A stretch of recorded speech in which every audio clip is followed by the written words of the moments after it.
Hey, how are you guys? What's up? It's game week 33. We're going to analyze the fixtures, all of them.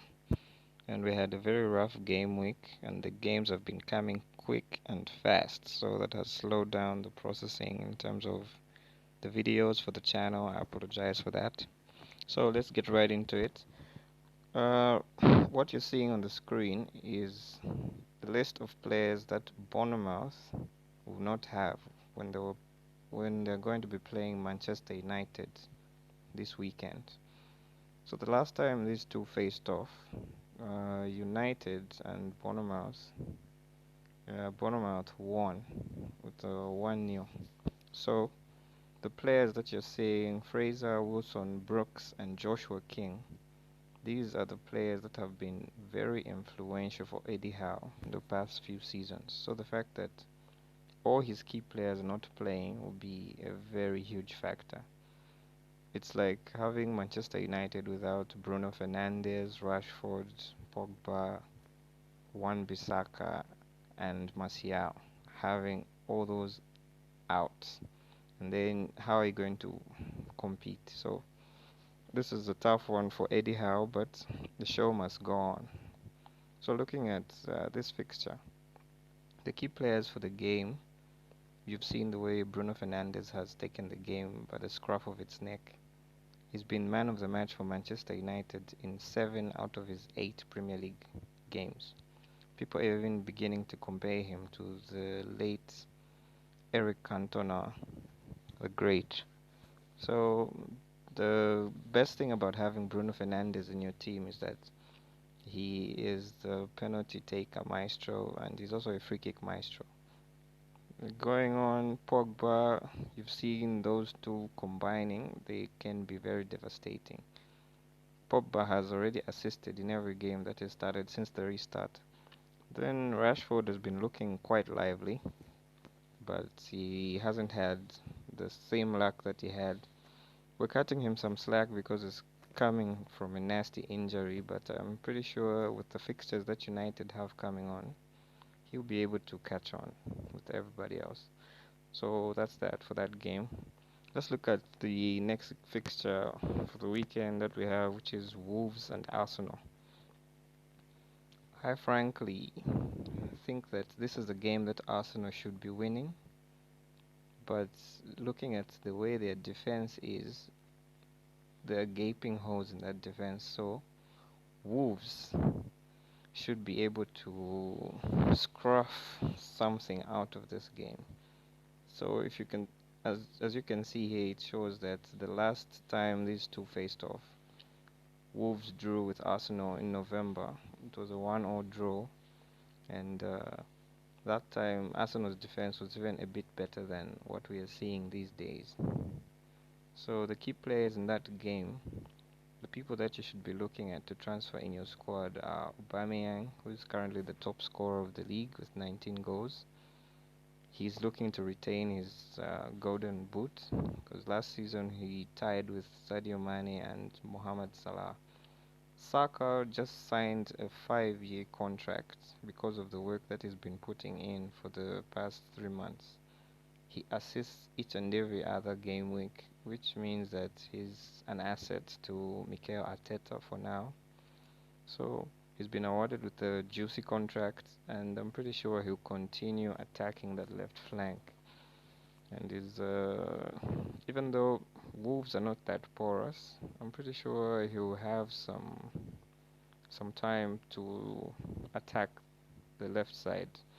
So looking on the Wolves side of things, Adama Traore, the Barcelona reject, has become the superhero for this side. Every time he's on the pitch, he's now able to assist. So as you can see on the screen, he's now assisted 9 times this season.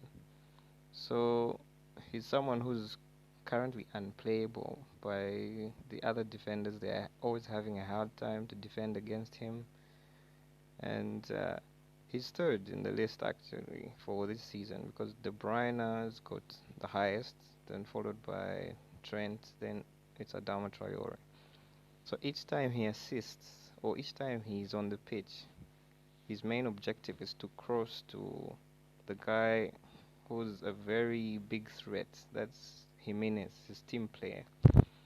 So Jiminez is very lethal when it comes to counter-attack. The way Nuno Esperanto Nunes has set them, it's like each time they have the ball, they're looking for the other counterpart. So in this case, for Wolves, it's always Traore looking for Jiminez. Then Traore is on the give and go. Then he's waiting for the cutback, and then they do so much damage. We saw them devastate Manchester City, who are also having their own issues. So those are the key players for this game. I would have liked to have Aubameyang, but for now I only have Traore and Jiminez. So let's move on to the next fixture. Burnley versus Sheffield. Burnley have started on a good note since the restart. They've won 2 out of 3 and have only lost 1 by a marginal goal difference. Sheffield United got their first win against Tottenham. Tottenham, who were caught napping the entire game. They looked like there were strangers out there. They were not following up on the second balls. They were just lazy. And the veterans like Alderweireld and Vertonghen have been porous and lackluster. So, we'll see how the game is going to pan out. But at the moment, I think this fixture is going to be a draw. We're looking at a draw here because Nick Pope, the Burnley goalkeeper, and Dean Henderson, the Manchester United loanee, who's currently at Sheffield, are the ones with among the most clean sheets this season. So I think those are the key players that you should look out for. Nick Pope has 13 clean sheets and has already scored 147 points in FPL.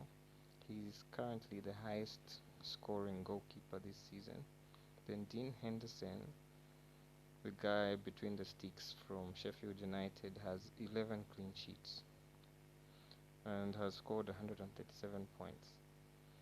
These players are budget players, but they are earning points week in, week out.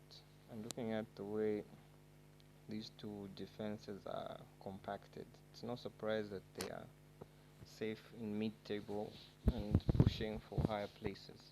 So let's talk about the next game. Liverpool versus Aston Villa.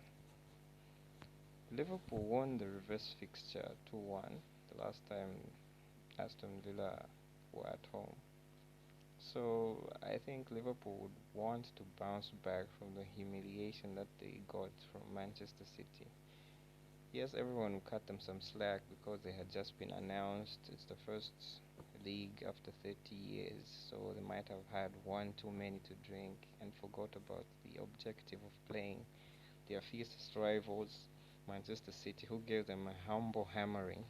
So, but I think that Liverpool should be able to bounce back with a victory. Not forgetting this is Anfield.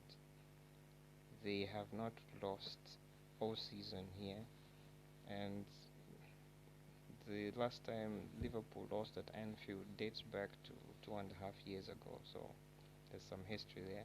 I don't think Aston Villa will have any chance because Aston Villa have not won any game since the restart, and they are languishing somewhere in the relegation. I think they are 1 point above the relegation zone, if my mind serves me right.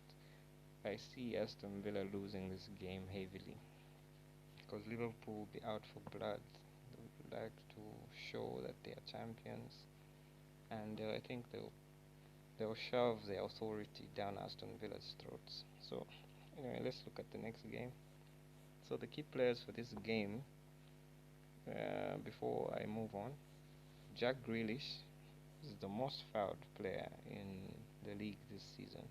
I think that's the only saving grace for Aston Villa. Jack Grealish, their captain, has been their hero, but like the saying goes, a team is only as strong as its weakest link. So Jack Grealish cannot do it alone. Mohamed Salah has 17 goals this season. He was silent against City. Same with Mane. Those are the key players for this fixture. So I think this is a no-brainer. For those that are looking to get players from this game, I'd go for Liverpool fixtures. Then Southampton versus Manchester City. We've seen just how devastating Manchester City have been since the restart. They've been scoring goals for fun. They started with a 5-0 thumping of Burnley at Burnley. And yesterday they just gave Liverpool a 4-0 hammering, which could have been even worse because they fielded. They didn't field their strongest side, but it was enough to sweep the champions aside. So even though Southampton have been playing some wonderful football, I don't think they'll stand a chance. Yes, the last time these two were met at the Etihad, Southampton brought their A game, and the game only came out 2-1. The scorers for that fixture that day were Aguero and Walker. But even though Danny Ings is in the form of his life for Southampton, because he's currently 1 goal behind the leader, Jamie Vardy, who's got 19, I don't think he can score if Southampton managed to score, because Manchester City have not replaced Company, so their defense has been leaking goals, so it's been the odd case of outscoring their opposition. If Southampton manage to score, they might score one, but Man City will outscore them because their firing power is too much. We've got Kevin De Bruyne, we've got Riyad Mahrez, we've got Raheem Sterling, who seems to be back in full swing, and in 5th gear almost every game has been put on these days. Kevin De Bruyne has 11 goals and 17 assists, and will be looking to carry on because he's looking at that 21 goals assists for the season that was set by Thierry Henry in the 2005 season. So I think that Man City will win this game. It's a no-brainer. So let's look at the key players for this fixture.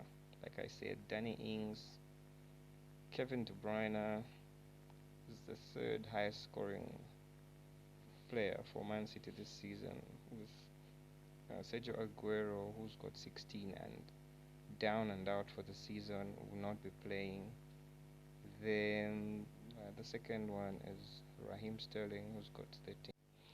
Okay, so now that we're done assessing all the games, this is the way my team will look like. In goal, Dean Henderson, and I'll go with the back 3. There's 1 Bissaka, there's Basham, he assisted in his last game, then there's Trent Alexander-Arnold. My midfield will be consisting of 5 players. That's Bruno Fernandez, Kevin De Bruyne, Sadio Mane, Adama Traore, and Son Heung-min. So as you can see, my captain is Bruno Fernandez, because I think Bournemouth are dead for that game. Even though De Bruyne looks like he's been outscoring each and every player, I think it's up to preference. You can either put De Bruyne or Fernandez, whichever you think works for you. Then my front line has Rashford and Jiminez. My bench, the fact that I've used all 3 cards, I don't really look at my bench that much. But we'll see how that works, whether it works in my favor, or do you guys want to have a strong bench? Just put a comment below, and if you think that there are some players that you want to put in this team or you want to add to the squad, leave a comment below also. So this is the team, guys. Subscribe and share, and let's do this.